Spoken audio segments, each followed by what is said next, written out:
I found a video on Ray Comfort's channel that caught my interest a little bit. We haven't talked about Ray in a while now, so I thought we could revisit him a bit. One thing I do want to say before we begin this video is, yes, I realize that my science videos has slowed down a little bit. I haven't talked about things like cancer or vaccines in a hot minute and I miss them. Hopefully that'll change in the coming weeks, but in general it's just a lot of effort these days to make those types of videos. I work a lot, so when it's time to make a video for my YouTube channel, I can get pretty lazy sometimes. Anyway, I had a question I was wondering about, and maybe we'll start to do this regularly in the beginning of videos. I will present a burning hot question of the week and you will respond in the comment section below since I'm curious on your thought processes. For today, my question is, how many of you would be willing to take a COVID-19 vaccine if this vaccine has passed phase 2 trials and has shown good results for a few hundred people but not yet passed phase 3? There's been a few polls online already and I won't show their results so that you can think for yourselves here. This is a very interesting question and I'm curious on your answer. Now, while you answer that, I'm going to play this video of Ray Comfort going around trying to convert atheists through public preaching. He does this a lot, so there's no shortage of material. This video is titled Ray Comfort vs Intelligent Atheists, and here he writes top 5 most intelligent atheists. Okay, you can already tell that by intelligent here he means people who agreed with him when he tries to convert them. And while you watch this video, of course there will be atheists who are nice or whatever and end off with, yeah, that's a good point, I will heavily consider what you said, and stuff like that. And I don't blame them. When I was in college and a Christian student approached me talking about God and whatnot, I never spoke against him. Well, back then I honestly wasn't as, I guess, hardcore of an atheist as I am now, but still, I don't want to hurt their feelings, so I go along with it. And I'm sure people in this video are going to do the same. You know, I actually joined a Christian group and attended their events regularly during my undergraduate years. It all began when I was sitting alone in a cafeteria because, you know, I had no friends. And this group of 3 people approached me. Man, talk about intimidating. You gotta send 3 people to come talk to lonely old me? They just sat next to me and started talking to me about God and Jesus. And me, being the little bitch that I am, went along with it. They were actually really nice people though, and at the end I decided I would check their group out. And honestly, I made some pretty great friends at that Christian student group, even though they never successfully converted me. I was mostly there for the free food and the friends I made. Wow, looking back, not only was I a little bitch back then, I was also a complete leech. It's something you realize years after the fact. Even in college, I feel like we haven't truly grown up until we're like 25 or something. So for those of you who are in school and college, you're still a little bitch, and nothing you do is cool until you're in your mid-20s, at least. That's the true moral of this story. I think that's why I began telling it. Now, you're an atheist? Yes, so if there is a God, right, he'd be unbothered, or I want to say indifferent, because there's just so much going on. How can you keep track of it all? Well, he made every single atom that makes up your eye, which has got 137 million light-sensitive cells. He sees the atom from the inside out because he made it. See, there's order from the atom to the universe. He made your heart, your liver, your kidneys, your lungs.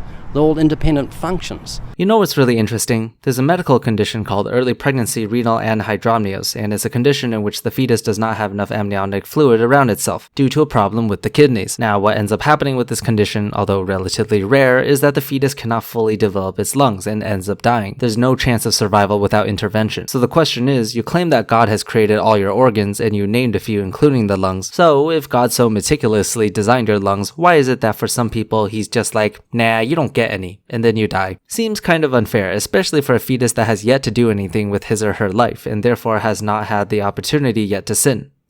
And so he's intimately familiar with you as a person.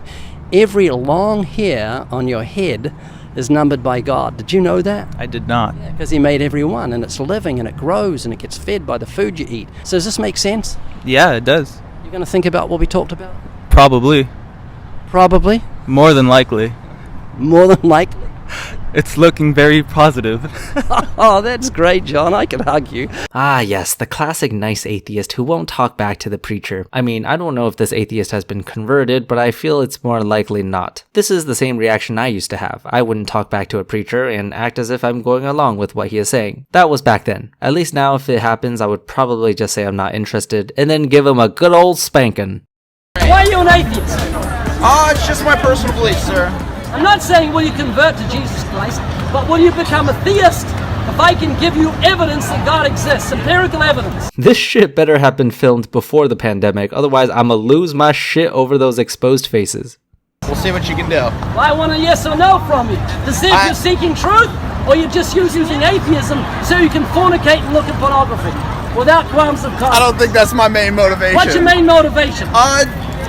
I just have a hard time believing in things that I don't physically see in the physical realm, you know. Okay, so you don't believe in love or history. Man, sometimes it makes me cringe when atheists make bad arguments. I'd much rather you say you're an atheist so you can fornicate. Saying you don't believe in things you cannot see is absolutely stupid, and no disrespect to this atheist here, because there's a lot of things you can't see but exists. I'm not just talking about in science, but also abstract things. There's just too much a theist can say against this one line that I can't help but shrivel away when an atheist says it.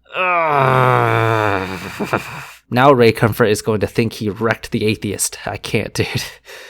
In Maryland just recently, 4 guys were charged with attacking a young guy, stabbing him 100 times, cutting off his head, his arms and his legs, and burying what was left in a park. Was that wrong? Yeah. Say that louder? Yes. Why was it wrong? Are you, in my judgment? Yeah, you can't say it was wrong. I can say it was No, wrong. you can't. Why? You're an atheist. Just, there's still a moral wrong and right. That's right, there's no right and wrong for an atheist. Why not?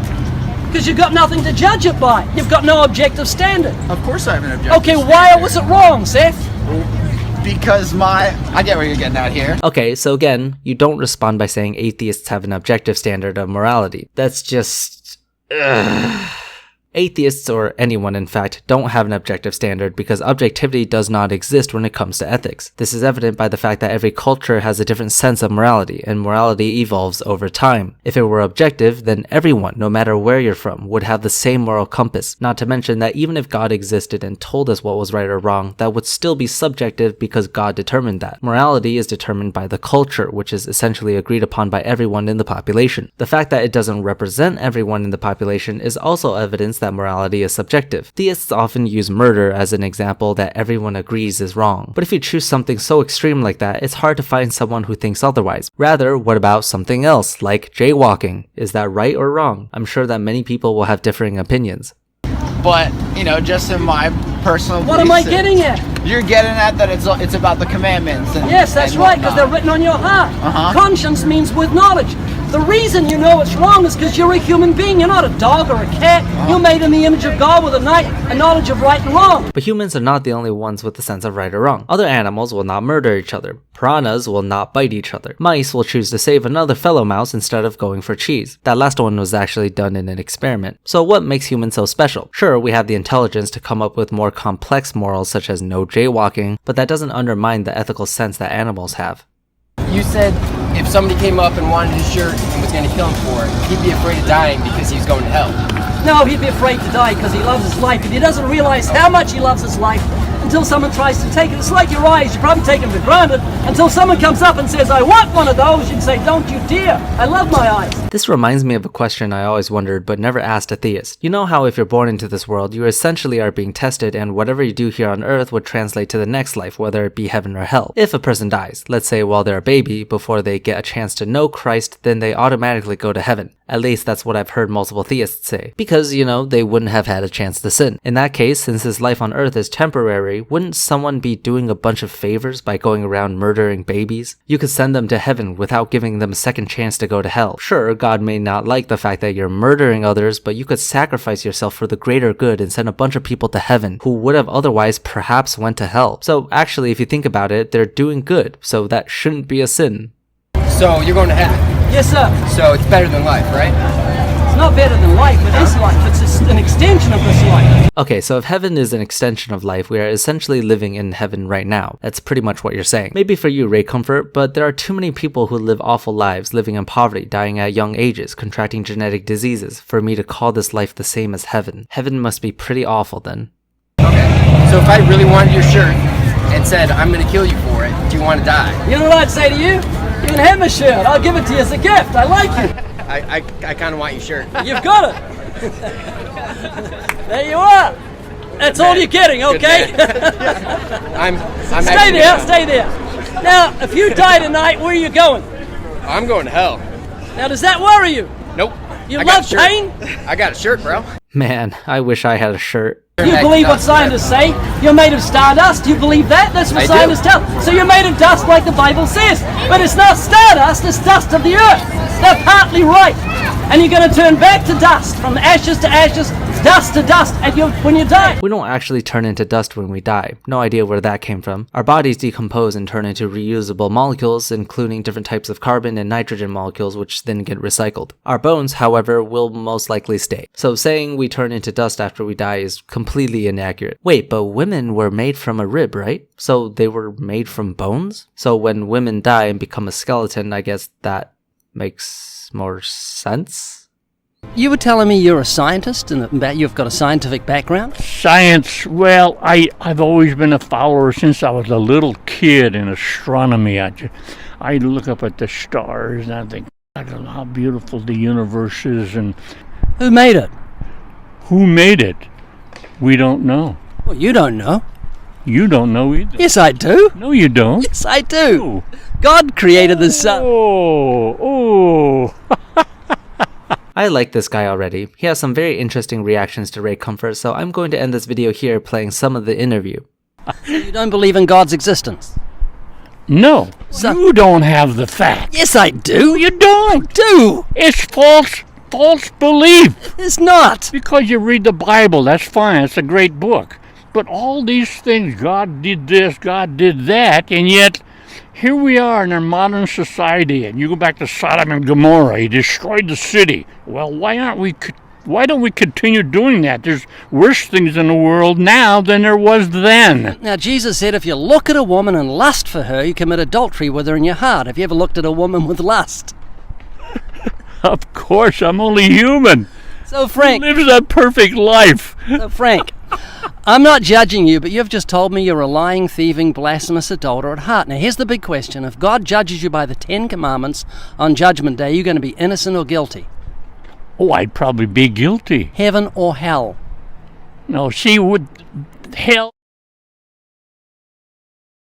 There's no such place. I'm a scientist. Give me the facts. Excellent, exactly what I wanted to hear. There's only one thing that we want as scientists, and that is the facts and the evidence. If you don't have any, then you're simply wasting our time. There's a reason that the scientific community does not acknowledge the intelligent creation of the universe by an all-knowing creator. But we do have some Lord and Saviors here with us today, and that is Fireshard, Liam, Alan Morton, and Jayan. Thank you everyone for watching, and I will see you next week.